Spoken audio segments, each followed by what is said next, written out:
ਕੀ ਹਾਲ ਚਾਲ ਹੈ ਜਨਾਬ। ਤੁਸੀਂ ਦੇਖਦੇ ਪਿਓ ਆਪਣਾ ਦੇਸ਼ ਪੰਜਾਬ ਟੀਵੀ ਤੇ ਮੈਂ ਤੁਹਾਡਾ ਮੇਜ਼ਬਾਨ ਮੁਹੰਮਦ ਨਦੀਮ ਖਰਲ। ਸਭ ਤੋਂ ਪਹਿਲਾਂ ਆਪਣੇ ਚੈਨਲ ਨੂੰ ਕਰਨਾ ਸਬਸਕ੍ਰਾਈਬ ਤੇ ਬੈਲ ਆਈਕਨ ਤੇ ਕਲਿੱਕ ਕਰਨਾ ਇੱਕ ਅੱਛੀ ਤੇ ਬਿਹਤਰੀਨ ਵੀਡੀਓ ਦਾ ਨੋਟੀਫਿਕੇਸ਼ਨ ਹਮੇਸ਼ਾ ਦੀ ਤਰ੍ਹਾਂ ਵੀਰਾਂ ਨੂੰ ਮਿਲਦਾ ਰਹੇ, ਵੀਰ ਵੇਖਦੇ ਰਹਿਣ। ਅੱਜ ਜਿਹੜੀ ਵੀਡੀਓ ਲੈ ਕੇ ਹਾਜ਼ਰ ਹੋਏ ਹਾਂ ਅੱਲਾ ਦੇ ਫਜ਼ਲ ਦੇ ਨਾਲ ਜਨਾਬ, ਜਿਹੜੀ ਇਹ ਮੱਝ ਇਹ ਕੱਲ ਜਨਾਬ ਅਸੀਂ ਵੀਡੀਓ ਲਾਈ ਸੀ ਬਾਈ ਏਡੀ ਦੀ, ਤੇ ਏਡੀ ਜੱਟ ਤੋਂ ਸਾਰਾ ਜਹਾਨ ਵਾਕਿਫ ਹੈ। ਅਸਲ ਏਡੀ ਇਹ ਤੇ ਬਾਕੀ ਤਾਂ ਫालतू लोग ने की पता ਕਿਹੜਾ ਏਡੀ ਹੈ ਅੱਲਾ ਦੀ ਸਪੁਰਦ। ਅਸਲ ਏਡੀ ਇਹ ਜਿਹਨੂੰ ਟੋਪੀ ਡਿੰਗੀ ਟੋਪੀ ਵਾਲਾ ਬੰਦਾ ਕਹਿੰਦੇ ਨੇ ਕਿ ਜਨਾਬ ਡਿੰਗੀ ਟੋਪੀ ਰੱਖਦਾ ਹੈ। ਸਰਾਜੋ ਲੱਖ ਸਾਹਿਬ ਸਨ ਸਾਡੇ ਅੱਲਾ ਖੈਰ ਅਮੀਰ ਜਮਾਤ ਇਸਲਾਮੀ, ਉਹ ਵੀ ਡਿੰਗੀ ਟੋਪੀ ਰੱਖਦੇ ਸਨ। ਇਹ ਜਨਾਬ ਕੱਲ ਹੀ ਵੀਡੀਓ ਪਾਈ ਸੀ ਤੇ ਅੱਜ ਜਨਾਬ ਇਹ ਸੇਲ ਹੋ ਗਈ। ਬੰਦੇ ਆਏ ਨੇ ਜਨਾਬ ਪੱਤੋ ਕੀ ਤੋਂ, ਅੱਲਾ ਦੇ ਫਜ਼ਲ ਨਾਲ ਆਦੀ ਚੁਆਈ ਕੀਤੀ ਇਹਨੇ, तसली की ने। और जनाब इस मझ के बड़े फोन सन और जनाब मझ तो डस्के तो जनाब काजी जवाब साहब भी सन, मेरा दोस्त शहजाद इंग्लैंड तो भी लगे होया सी और बड़े बहुत सारे दोस्त जिन्होंने जनाब इस मझ वास्ते फोन किए, लेकिन मझ नसीबा उन्होंने विच सी जिन्हों ने ले ली। तो ये भाई भी नाराज सन, इन्होंने छोटे भाई ने वो जनाब होंगे ने सऊदीया। एक मझ पिछली दफ़ा उन्होंने नहीं दे सकिया जनाब, मैं ऑनलाइन माजरत करना, लेकिन जितनी साढ़े जबान और बयाना हो जाता है असी फिर भावें लख रुपये भी जानवर वध जाए कदे ये जी गल ये कदे नहीं हो सकती कि असी जनाब वो लख नूं तरजीह दईए तो जुबान नूं तरजीह नहीं। जुबान सब कुछ है और असी अलहमदुल्ला तरजीह देने। ये जनाब मझ विकी है 4,85,000 रुपये की।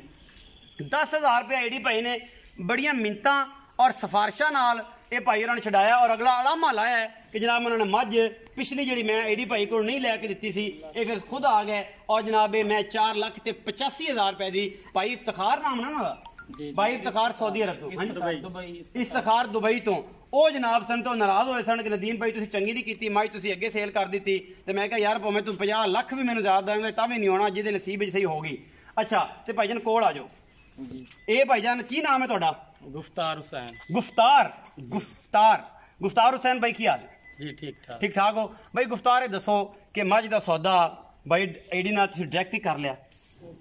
ਤੁਹਾਡੇ ਥਰੂ ਹੋਇਆ, ਤੁਸੀਂ ਸਾਡੇ ਥਰੂ ਹੀ ਹੋਇਆ, ਲੇਕਿਨ ਆ ਕੇ ਤਸੱਲੀ ਸਾਰੀ ਕਰ ਲਈ, ਸਾਰੀ ਤਸੱਲੀ ਕਰ ਲਈ, ਸਾਰੀ ਮੈਨੇਜਮੈਂਟ ਹੋ ਗਈ ਬਿਲਕੁਲ। ਔਰ ਦੁੱਧ ਜਿੰਨਾ ਦੱਸਿਆ ਸੀਗਾ ਦੁੱਧ ਚੋਇਆ ਹੀ ਆ ਕੇ ਬਿਲਕੁਲ 9 ਗੜਵੀਆਂ ਹੋਇਆ ਦੁੱਧ, ਤਸੱਲੀ ਕੀਤੀ ਹੈ ਬਿਲਕੁਲ ਸਾਰੀ ਤਸੱਲੀ, ਥੱਲਾ ਉੱਤਾ ਮਾਰ ਲਿਆ ਬਿਲकुल गाड़ी मतलब ਥੱਲੇ ਉੱਤੇ ਕਰ ਲਈ। ਹਾਂ ਬਿਲकुल ਤਸੱਲੀਆਂ। ਗੁਫਤਾਰ ਭਾਈ ਕਿੰਨਾ ਕੁ ਝੰਜੜ ਪਿਆ ਤੇ ਮੈਂ ਤੇ ਫੋਨ ਮੈਨੂੰ ਵੀ ਤੈਨੂੰ ਪਤਾ ਬੜੇ ਸਨ ਤੇ ਉਦੋਂ ਏਡੀ ਭਾਈ ਨਾਲ ਵੀ ਤੁਹਾਡਾ ਤੱਲਾ ਕਿ ਤੋ ਆਪਣੇ ਬੇਲੀ ਸਖਾਰ ਦਾ ਵੀ ਬੜਾ ਪ੍ਰੈਸ਼ਰ ਮੇਰੇ ਤੇ ਸੀ ਤੇ ਜਨਾਬ ਉਹ ਕੀ ਮੁਹੱਬਤ ਰਹੀ ਤੇ ਕਿਵੇਂ ਕੋਆਪਰੇਟ ਕਰਾਇਆ? ਮਤਲਬ ਇਹ ਵੀ ਉਹ ਸਾਨੂੰ ਥੋੜਾ ਜਿਹਾ ਡਾਊਟ ਸੀ ਵੀ ਮੱਝ ਚੰਗੀ ਹੈ ਤੇ ਵੇਚ ਨਾ ਜਾਏ।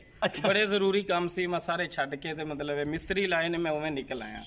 ਇੱਕ ਦਿਨ ਰਾਤ ਪੈ ਗਿਆ ਮੱਝ ਗਈ, ਮੱਝ ਤੇ ਮੱਝ ਸਮਝੋ ਕਿ ਉਹ ਤਾਂ ਉੱਤੇ ਉਸਾ ਰੱਖੀ ਬੈਠਾ ਤੇ ਉਹ ਗਈ। ਮੈਂ ਦੱਸਿਆ ਬੜੇ ਦੋਸਤ ਨੇ ਜਿਹੜੇ ਮੱਝ ਦੇ ਉੱਤੇ ਮੁੱਲ ਲਾਈ ਜਾਂਦੇ ਸਨ। ਅੱਛਾ ਗੁਫਤਾਰ ਭਾਈ ਸਾਰੀ ਤਸੱਲੀ ਹੋ ਗਈ? ਬਿਲਕੁਲ। ਆਪਣੀ ਜੈਨੂਨ ਜ਼ਬਾਨ ਨਾਲ ਦੱਸੋ ਕਿ ਮੱਝ ਕਿੰਨੇ ਦੀ ਲਈ ਜਿਹੜੀ ਭਾਈ? ਮੱਝ 4,85 ਦੀ। 4,85,000 ਦੀ। 10,000 ਜਿਹੜਾ ਛਡਾਇਆ ਕਿਵੇਂ ਛਡਾਇਆ? ਬੜੇ ਤਰਲੇ ਨਾਲ। ਇਹ ਮੌਲਵੀ ਦੀ ਦਾੜੀ ਅੱਧੀ ਕੱਢ ਦਿੱਤੀ ਅਸੀਂ ਫੜ ਕੇ ਵਿੱਚ ਵਾਲ ਪੈ ਕੀਤਾ। ਮੌਲਵੀ ਬੜਾ ਸਖਤ ਹੈ, ਮੌਲਵੀ ਬੜਾ ਸਖਤ ਹੈ। ਉਹ ਮੌਲਵੀ ਹਮੇਸ਼ਾ ਹੀ ਸਖਤ ਹੁੰਦੇ ਨੇ। ਮੱਝ ਦਾ ਮੁੱਲ ਹੀ ਉਹਨਾਂ ਕੀਤਾ ਸੀ ਕਿ ਜਿੰਨਾ ਤੁਹਾਨੂੰ ਕਿ ਥੋੜਾ ਬਹੁਤਾ 5,000 ਦਾ ਹੈਗਾ।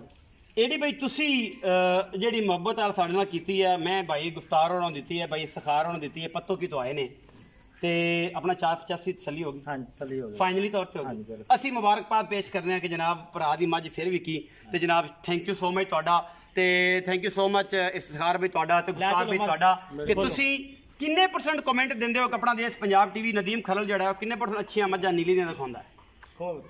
ਮੈਨੂੰ ਤਾਂ ਐਵੇਂ ਹੀ ਲੱਗਦਾ ਕਿ 100% ਹੀ ਨੀਲੀ ਹੈ। ਚੰਗੀਆਂ ਕਿੰਨੀਆਂ ਵੀਡੀਓ ਵੇਖਦੇ ਹੋ?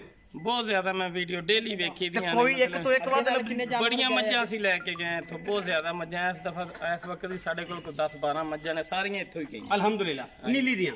ਇਹ ਜਨਾਬ ਡਾਲੇ ਚ ਪਾਣ ਲੱਗੇ ਆ, ਗੁਫਤਾਰ ਵੀ ਤੁਹਾਡੀ ਬਣ ਲੈਣਾ, ਬਾਹ ਨਾਲ ਤੁਰੇ ਚੱਲਣਾ, ਨਾਲੇ ਪਿਆਰ ਦੀਆਂ ਕਰਨੀਆਂ ਗੱਲਾਂ ਤੁਹਾਡੇ ਨਾਲ ਤੇ ਮੈਂ ਨੂੰ ਜਨਾਬ ਡਾਲੇ ਚ ਪਾਣੇ ਆ। ਬੰਦੇ ਕਹਿੰਦੇ ਨੇ ਕਿ ਐਵੇਂ ਗੇੜਾ ਦੇ ਦਿੱਤਾ ਕਿਉਂਕਿ ਬੰਦੇ ਵਿਖਾ ਦਿੰਨਾ ਨਦੀਮ ਤੇ ਮੈਂ ਵਿਕਦੀ ਨਹੀਂ। ਡਾਲੇ ਚ ਪੈਂਦੀ ਵਿਖਾਣ ਦਾ ਮਕਸਦ ਇਹ ਹੈ ਕਿ ਇਹ ਜਾ ਰਹੀ ਜੀ ਪੱਤੋ ਕੀ ਤੇ ਪੱਤੋ ਕੀ ਜਨਾਬ ਬੜਾ ਪਿਆਰ ਹੈ ਸਾਨੂੰ ਭਾਈ ਫੇਰੂ ਪੱਤੋ ਕੀ ਲਾਹੌਰ ਲਾਹੌਰੀਆਂ ਨਾਲ ਬੜਾ ਪਿਆਰ, ਔਰ ਸਾਰੇ ਮੁਲਕ ਨਾਲ ਹੀ ਪਿਆਰ ਕਰਨਾ ਹੈ, ਕਸ਼ਮੀਰੀਆਂ ਨਾਲ ਵੀ, ਮਰਦਾਨਦਿਆਂ ਨਾਲ ਵੀ, ਐਬਟਾਬਾਦੀਆਂ ਨਾਲ ਵੀ ਤੇ ਪਿਸ਼ਾਵਰੀਆਂ ਨਾਲ ਵੀ, ਸਾਰੇ ਦੋਸਤਾਂ ਨਾਲ, ਸਿੰਧ ਭਾਵੇਂ ਹੋਵੇ ਤੇ ਭਾਵੇਂ ਗਿਲਗਿਤ ਬਲਤਿਸਤਾਨ ਹੋਵੇ, ਪਿਆਰ ਅਸੀਂ ਕਰਨਾ ਹੈ ਕਿ ਪੰਜਾਬੀ ਦਿਲ ਦਾ ਹੀ ਪਿਆਰ ਹੈ ਜੀ ਹਮੇਸ਼ਾ, ਹੋਰ ਕੁਝ ਵੀ ਨਹੀਂ। ਤੇ ਬਾਕੀ ਜਨਾਬ ਇਹ ਮੱਝ ਅੱਲਾ ਦੇ ਫਜ਼ਲ ਨਾਲ ਜਾ ਰਹੀ ਹੈ। ਪੱਤੋ ਕੀ ਗੁਫਤਾਰ ਭਾਈ ਤੇ ਇਫਤਖਾਰ ਭਾਈ ਦੁਬਈ ਤੋਂ ਉਹਨਾਂ ਨੇ ਜਨਾਬ ਇਹ ਮੱਝ ਖਰੀਦੀ ਹੈ ਤੇ ਇਹ ਜਨਾਬ ਇਹ ਡਾਲਾ ਲੱਗਿਆ ਖੜਾ ਹੈ। अल्लाह ते अल्लाह दे रसूल दी सपोर्ट करदे पे 4,85,000 रुपए दी मझ सेल कीती है। 18 लीटर इस टाइम दुध चुआ भी दिता है, तसल्ली करा के दी है, जिहदे विच कोई कमी नहीं किसी किस्म दी।